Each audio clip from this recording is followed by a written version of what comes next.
Science 4. Origin of the Sun and its structure. Objectives. At the end of the lesson, you should be able to 1. Describe what the Sun looks like and what it is made of. 2. Identify and label the different structures of the Sun. 3. Tell the importance of the Sun.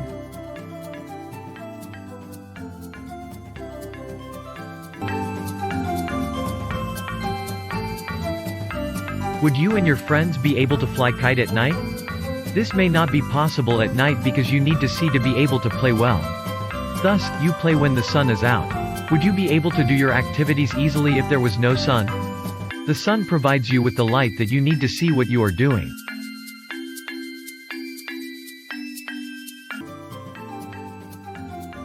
The sun is a hot ball of gases that will continue to burn for a period of time and eventually run out of hydrogen fuel. The sun started as a cloud of hot gases and dust called nebula. Most of the materials of the nebula contracted or were pulled toward the center by a strong gravitational energy. This made the central part of the nebula shrink and become denser. Its temperature kept increasing until the center had a temperature that reached 13 million Kelvin. Then, the sun came into being. According to theories, the other materials of the nebula that were not pulled by gravity became the planets.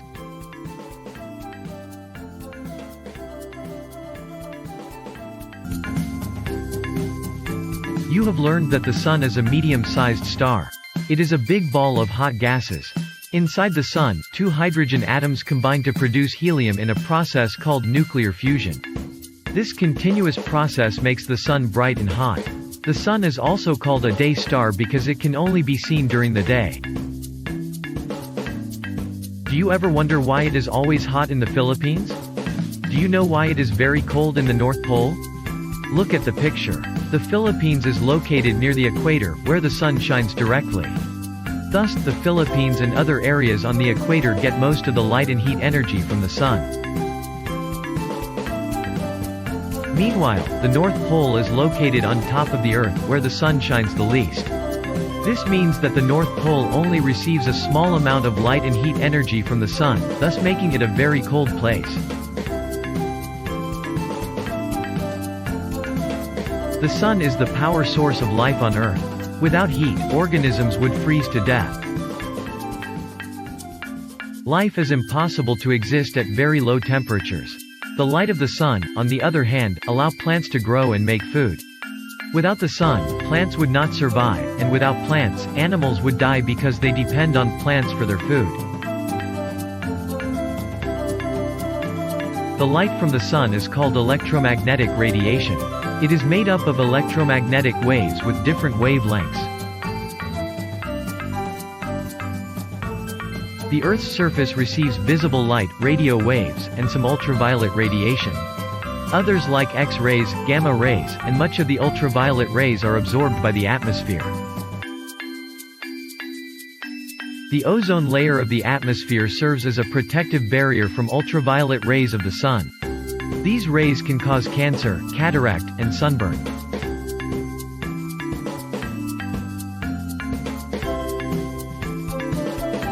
The sun consists mostly of hydrogen and helium. About 70% of it is hydrogen, which is very quickly turned into helium. The reddish disk that we see is called the photosphere or light sphere. It is where the light that we see from the sun comes from.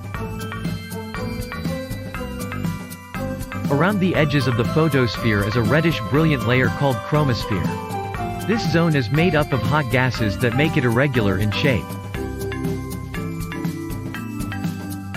Outside the chromosphere is a wide but pale ring called the corona or the crown.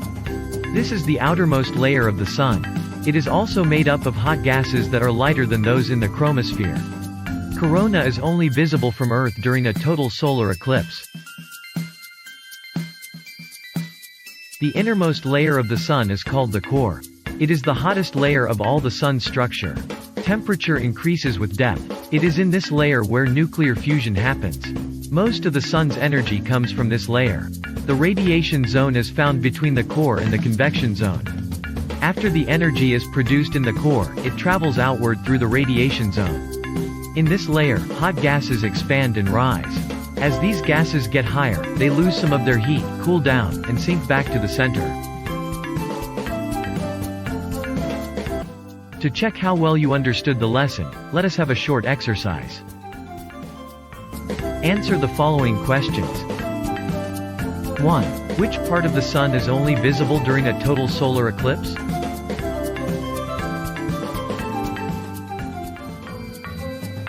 The correct answer is corona. 2. What are the most abundant gases in the sun?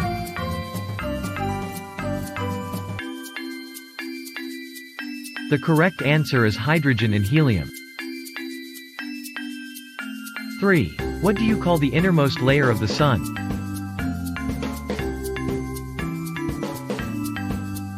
The correct answer is core.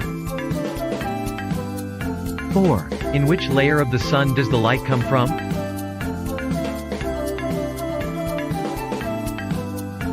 The correct answer is photosphere.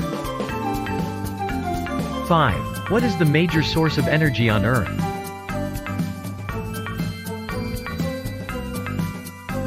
The correct answer is sun.